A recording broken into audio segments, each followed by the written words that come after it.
अस्सलाम वालेकुम गाइस, क्या हाल है आपके। आई होप आप सब ठीक होंगे। और आज हम क्रिमिनोलॉजी के अंदर जो टॉपिक डिस्कस करने जा रहे हैं that is very important topic and it has its relevance to criminal investigation. और उसके इन्वेस्टिगेशन के अंदर एक इम्पॉर्टेंट जो उसका आप कह लें कि पार्ट है दैट इज़ दिस टॉपिक। और ये टॉपिक है फोरेंसिक इन्वेस्टिगेशन। क्योंकि आप देखें कि मॉडर्न वर्ल्ड के अंदर जब साइंस और टेक्नोलॉजी की दुनिया है तो हर फील्ड के अंदर in every field developments are being done. तो सिमिलरली क्रिमिनोलॉजी की जो जो इन्वेस्टिगेशन की इन्वेस्टिगेशन है, कोई किसी किस्म की भी इन्वेस्टिगेशन है, उसके अंदर भी डेवलपमेंट्स हुई हैं। और मॉडर्न टाइम के अंदर मॉडर्न टेक्निक्स को यूज़ किया जा रहा है क्रिमिनल इन्वेस्टिगेशन को करने के लिए। अब उसके अंदर जब हम सुनते हैं कि फोरेंसिक इन्वेस्टिगेशन, तो उससे एक इंसान के बंदे के जहन में क्या चीज़ आती है और या क्या चीज़ आनी चाहिए। तो forensic investigation is the use of science and technology. ठीक है, कंटेम्प्रेरी वर्ल्ड के अंदर जैसे मैंने कहा, तो साइंस और टेक्नोलॉजी की दुनिया है। तो साइंस और टेक्नोलॉजी को जब हम हर फील्ड के अंदर यूज़ कर रहे हैं, तो सिमिलरली इन्वेस्टिगेशन के अंदर भी हम साइंस एंड टेक्नोलॉजी को यूज़ करते हुए इन्वेस्टिगेशन का प्रोसेस जो है वो कंप्लीट करने की कोशिश करते हैं। अब कैसे यूज़ करते हैं साइंस एंड टेक्नोलॉजी को, कि it is use to for the establishment of facts and evidence. कि साइंस एंड टेक्नोलॉजी को यूज़ किया जाता है ताकि फैक्ट्स जो हैं उनको इस्टेब्लिश किया जाए और एविडेंसेस जो हैं उनको इस्टेब्लिश किया जाए, ताकि कोर्ट ऑफ लॉ जो है उसके अंदर वो प्रेजेंट किए जाएं और जो भी कल्प्रेट है उसको सज़ा हो, या किसी को भी उसको कन्विक्ट कराने के लिए, जिसने भी कोई काम किया है या कल्प्रिट है, परपिट्रेटर है, उसको कन्विक्ट कराने के लिए, और जो इनोसेंट है उसको इनोसेंट प्रूव कराने के लिए हम ये यूज़ करते हैं साइंस एंड टेक्नोलॉजी को। और इसका मेन मकसद फैक्ट्स एंड एविडेंस का इस्टेब्लिश कराना होता है। अब scientifically examining the physical evidence, जो भी फॉर एग्ज़ाम्पल कोई चोरी हो गई या कोई मर्डर हो गया, तो उस पॉइंट के ऊपर जहाँ पर वो क्राइम हुआ है, ठीक है, तो उस क्राइम की प्लेस पे जो भी फिज़िकल एविडेंस मिलेगा उसको फिर साइंटिफिकली एग्ज़ामिन किया जाता है, ताकि वहाँ से फिर जो ऐसे एविडेंस कलेक्ट किए जाएं जो कि बिफोर द कोर्ट प्रेजेंट किए जा सकें। आप देखें, ये फिज़िकल एविडेंसेस के साथ साथ जो बाकी चीज़ें हैं किस तरह है कि ड्रग, सेक्स और साइबर रिलेटेड जो क्राइम्स हैं इनको नॉर्मली हम इन्वेस्टिगेट करने के लिए हम साइंस एंड टेक्नोलॉजी का यूज़ करते हैं या फोरेंसिक इन्वेस्टिगेशन करते हैं। अब ड्रग ड्रग कैसे है, फॉर एग्जांपल किसी बंदे ने कोई क्राइम कमिट किया, तो टू फाइंड दैट कि वेदर ही वाज और शी वाज ड्रंक और नॉट, तो उसके लिए हम फिर क्या करते हैं, फोरेंसिक इन्वेस्टिगेशन करते हैं। सिमिलरली उसके ब्लड टेस्ट लेते हैं या जिस तरह भी वो प्रोसेस होता है, तो हमें पता चल जाता है कि ये ड्रंक बंदा था या नहीं था। सिमिलरली सेक्स एविडेंसेस होते हैं, सम टाइम हमें चाहिए होते हैं, जिस तरह के डीएनए है या सलाइवा का टेस्ट किया जाता है या ब्लड टेस्ट किया जाता है, तो हमें पता चलता है कि ये किस बंदे का था। या फॉर एग्ज़ाम्पल अगर कोई रेप केस है तो वहाँ से हमें पता चल जाता है कि कौन सा बंदा इन्वॉल्व था, या कल्प्रिट कौन है, या रेपिस्ट कौन है जिसने रेप किया। तो करंटली हम देखते हैं पाकिस्तान के अंदर इस तरह के केसेस बहुत ज़्यादा हैं। इसी तरह साइबर रिलेटेड क्राइम्स हैं, तो साइबर रिलेटेड क्राइम्स के अंदर समटाइम जैसे अब कुछ टाइम पहले हुआ कि लोगों के बैंक्स में अकाउंट्स में से पैसे जो हैं वो लोगों ने ट्रांसफ़र कर लिए, एटीएम में से पैसे निकाल लिए। तो इस तरीके से यूज़ किया जाता है डाटा बेसिस को, आईपी एड्रेसेस को, उन तमाम चीज़ों को यूज़ करते हुए फाइंड किया जाता है कि वो बंदा कहाँ पर है, किस कंप्यूटर से ये काम किया गया, उसका आईपी एड्रेस क्या है। बेसिकली उसकी लोकेशन फाइंड की जाती है ताकि उसको अरेस्ट किया जा सके या डिटेन किया जा सके। तो ये शॉर्ट सा इंट्रोडक्शन आपने लिख देना।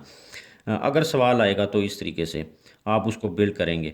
Evidence and forensic investigation. अब एविडेंस और फोरेंसिक इन्वेस्टिगेशन क्या है, किस तरीके से हम फोरेंसिक इन्वेस्टिगेशन करते हैं एविडेंसेस को फाइंड करके। अब एक चीज़ होती है trace trace evidence. Trace evidence is helpful to start the investigation. What is trace evidence? Trace evidence क्या है कि जहाँ पर पॉइंट ऑफ वो पॉइंट जहाँ पर क्राइम कमिट किया गया, ठीक है। अब समटाइम्स ऐसे होता है कि वहाँ पर डिफ़िकल्ट होता है फाइंड करना कि व्हाट हैज़ हैपन्ड हेयर। तो वहाँ पर क्या होता है समटाइम्स, जैसे कि for example piece of cloth हमें कोई मिलता है तो हम उसकी इन्वेस्टिगेशन करते हैं, या कोई ब्लड का कोई जो है वो ड्रॉप हमें मिल गया, किसी का बाल मिल गया, हेयर या फिंगरप्रिंट मिल गए।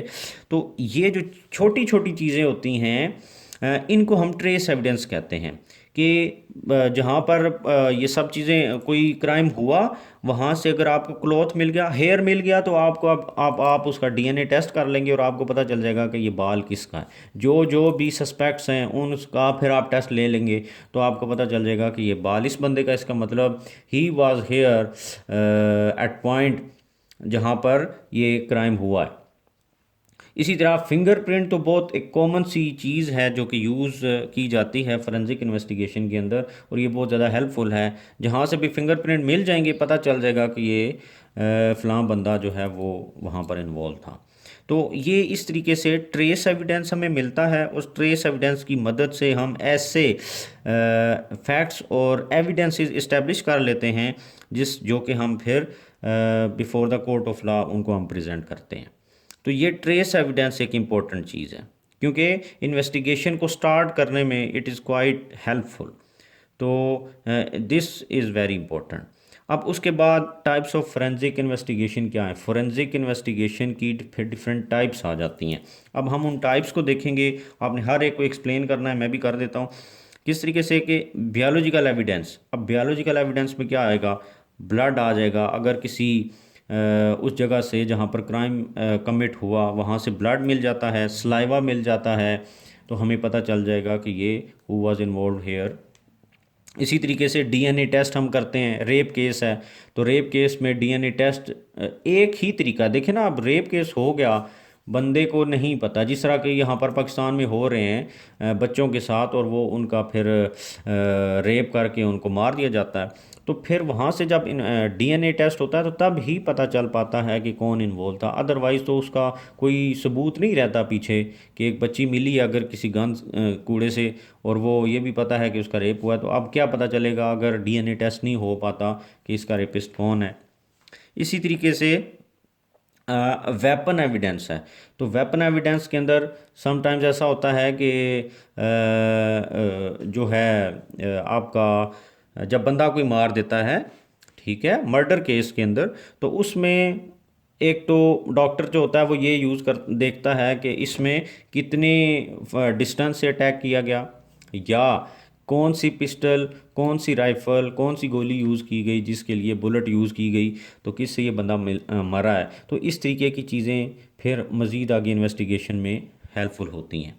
या सिमिलरली वेपन एविडेंस से ऊपर जो है वो फिंगरप्रिंट उठा लिए जाते हैं, तो तब भी हमें पता चल जाता है। फिर फिंगरप्रिंट जो पहले भी मैं एक्सप्लेन कर चुका हूँ, किसी भी जगह से किसी कोई अगर आपको मतलब किसी दीवार पे किसी किसी भी चीज़ के ऊपर जहाँ पर कमिट हुआ क्राइम, तो उस प्लेस से किसी भी चीज़ से आप फिंगरप्रिंट उठा सकते हैं। सिमिलरली ड्रग एविडेंस मैंने बता दिया कि चेक करना है कि whether the person who committed the crime he और शी वाज ड्रंक और नॉट। तो इस तरीके के काम।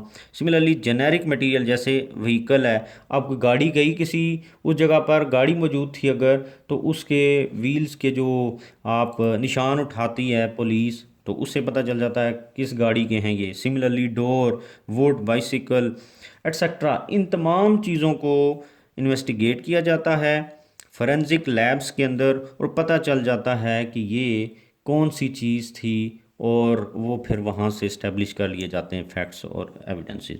कंप्यूटर है, अब कंप्यूटर में डेटाबेसेस यूज़ किए जाते हैं।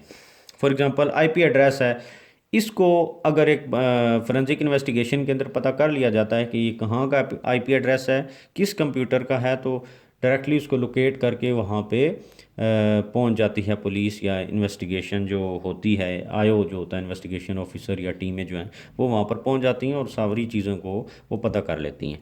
तो इस तरीके से फोरेंसिक इन्वेस्टिगेशन को यूज़ करते हुए इन्वेस्टिगेशन कंप्लीट की जा सकती है।